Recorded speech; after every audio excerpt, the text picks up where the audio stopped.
If we get this DNA, millions of lives are saved. There's greedy corporations squeezing the last pennies out of that precious dino DNA. InGen or Biosyn or a pharmaceutical company, everybody is lining up for one more crack at cashing in off John Hammond's original spark of brilliance. And for all these years, after the creative and commercial jackpot of 1993's Jurassic Park, Universal tries to make good on a massive investment in dinosaurs one last time with a movie about a company trying to make good on a massive investment in dinosaurs one last time. But instead of a rebirth for the franchise, they've ended up with just another lost world. Rebirth.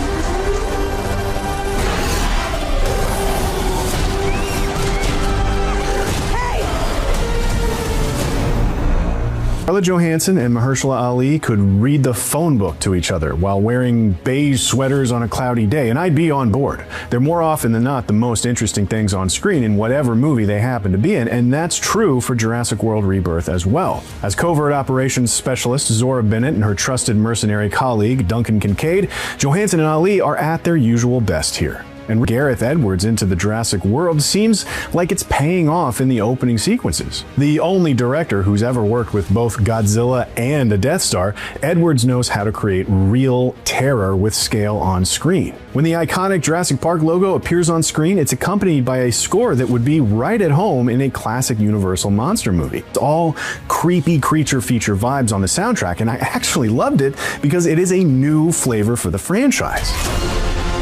This island was the research facility for the original Jurassic Park.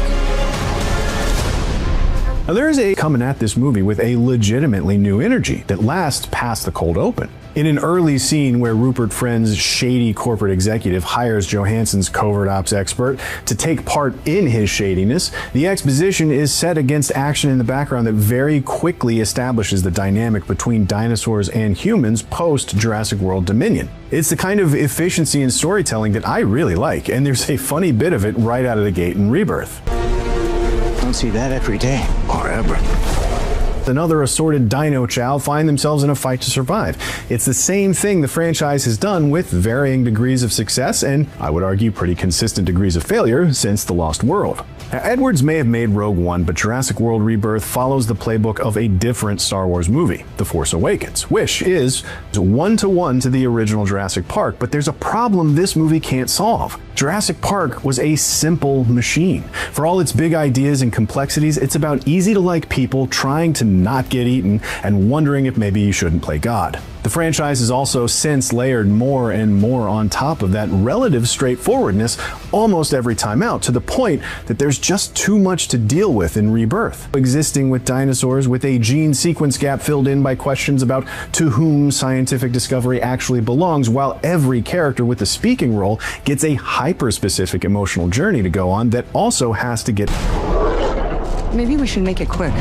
These legacy sequels and nostalgia reboots make it, I believe, totally fair game to compare these kinds of things. Has righted the ship, Alien is trying, but man, all those franchises have such a low batting average, but they never go away. Jonathan Bailey's Dr. Loomis run into a herd of titanosaurs. It's a wide green valley. The characters are awed by what they see. It's clearly meant to evoke the moment when Alan Grant and Ellie Sattler, and by extension the audience, get their first real look at the Brachiosaur in Jurassic Park. The scene in Rebirth is structured exactly the same, down to the cutaway to a wide shot of the valley, revealing the whole harrowing in the scene like it was for Dr. Grant in the original. It's nobody's view. Just a massive and, frankly, soulless shot of a valley full of dinosaurs. Whether you realize it or not, shots like this make the difference between the movies you remember and the ones you're already forgetting by the time the credits. Mixing the original that really keeps this Jurassic movie from evolving into something new for the franchise, like the main cast of the film, a group of actors doing really good work. Manuel Garcia Rulfo is great as a dad crossing the Atlantic with his daughters. He's capable, smart, empathetic, and relatable, as is his older daughter played by Luna Blaze. There's a familiarity to the dynamics of this family. The issues they're dealing with, we've all seen them before, but they're all charismatic enough that I enjoyed spending time with them. The bad news is, there is no good reason for them to be there. The good news, though, is that superfluous is one of my favorite words. There's an argument to be made that this family arriving by chance is actually the best way to get kids involved in a death by dinosaur adventure, and maybe it is, but that's not even my issue with it. If this had been a monster movie about a group of mercenaries sent to recover DNA from a dinosaur-filled island, hell yeah, I'm into that. On the other hand, if this were a monster movie about a family marooned on one of InGen's old islands, forced to survive on the strength of their wits with no weapons or designs on profiting off of dinosaurs, I'm into that too. Instead, there's just a family there completely by accident who's doing their own thing the whole movie. You guys ever wish you had a boring dad?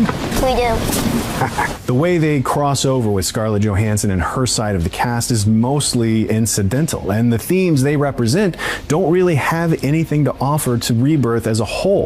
If they weren't there at all, it really wouldn't have mattered. For example, maybe one character lost a child and so they're extra determined to get these kids safely off the island. If the Delgados weren't there, that character would just have to rely on not getting eaten for motivation, which, frankly, in a monster movie, no big loss. But I've gotten this far into the review without focusing much on the main attractions, the dinosaurs.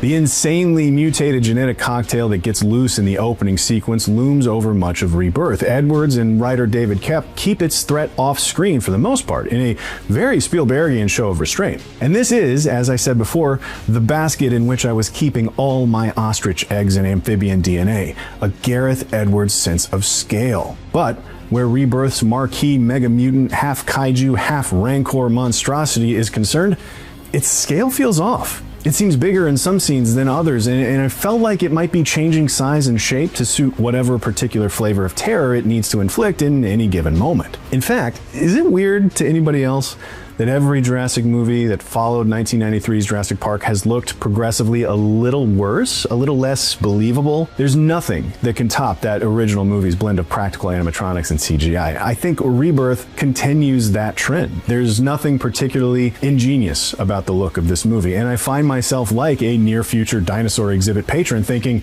yeah, I've seen this before, what else you got? Now, to be fair, some of those terrifying moments with the marquee monster are pretty cool. This monster does have a personality, and honestly, I would have liked to have seen more of it. To get back to the theoretical, simpler rebirths that could have been, this bizarre genetic hybrid abomination could have carried that B-movie energy of the intro if he had his sights trained on either the team of mercenaries and their shady employer, or the family trying to understand each other a little better. Instead, he's just there until he's not, and he's just kinda not there until he's back again. Now, none of this is to say that I'm docking this movie points because it wasn't the movie I would have rather watched, by the way. I only want to illustrate Jurassic Park Rebirth's general sort of lack of follow-through. For a movie that's hinting at a fresh start from its title on down, Rebirth plays it frustratingly safe. There were bound to be more cinematic mosquitoes they could have pulled other DNA from to make something a little different. The worst of the worst, we're left here. That is the story of the 4 Jurassic World movies. Rebirth is, when it comes down to it, just more teeth. The mostly cheesy line from Jurassic World poking fun at the absurdity of daring to ask, how do we make bringing dinosaurs back to life interesting again? What Jurassic World was trying to make fun of, Rebirth ultimately kind of became. It's a very okay, very middling movie with nothing egregiously wrong about it aside from the fact that it ignores one of the franchise's most iconic lines. Universal seems, in the words of Dr. Ian Malcolm, yeah, but your scientists were so preoccupied with whether or not they could, they didn't stop to think if they should. And who knows how the development worked on this movie? I'm convinced that Colin Trevorrow got hired to make the first Jurassic World with a pitch that said, I want to make a comedy. Then he got halfway through making it and Universal was like, oh, yeah, cool, but you do need to make this more like Jurassic Park, so start treating it with a lot more weight. Now, this movie feels like a similar thing might have happened to Gareth Edwards, where initially the idea was to keep some of that B-movie, kaiju-centric flair throughout, but along the way, the powers that be pulled it back towards the one-to-one sort of remixing of the original Jurassic Park. It's important to note, I have 0 to back that up with, by the way. Let me be clear about that. But looking at the movie and how and where its most creative bits shine, it's hard not to believe something like that happened. Survival is a long shot. That's kind of our specialty. Jurassic World Rebirth is getting a 5. Mediocre feels like the right way to describe what happens with this movie. There's nothing officially wrong with it. There's just a disappointing amount of same old thing to it. Scarlett Johansson, Mahershala Ali, and the rest of the cast are intriguing and sympathetic throughout, but Gareth Edwards doesn't quite recapture his signature flair for grand-scale visuals, nor does David Koepp find the magic of his original Jurassic Park screenplay, opting to follow that movie's structure as more of a remix than a rebirth. We put ourselves in a place we don't belong. That is what I thought of Jurassic World Rebirth. No one is more upset about that 5 than I am, I promise. Jurassic Park was the last movie I saw in theaters like a dozen times back when you still did that sort of thing. But let me know which Jurassic is your favorite in the comments, and for more old bugs trapped in amber, be sure to subscribe to IGN wherever you like to watch.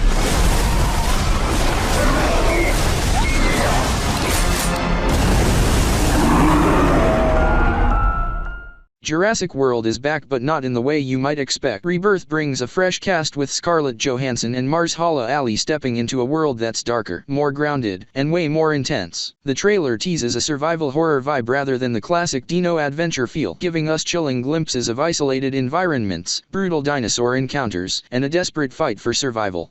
It looks like the franchise is shifting gears into something more serious and suspenseful. Think Jurassic Park meets The Last of Us. While the visuals are stunning, and the tone is bold, fans are split on whether this is the revival they wanted. But one thing's for sure, it has people talking. Let me know your thoughts in the comments, and if you're hyped or hesitant. Don't forget to like and sub for more breakdowns.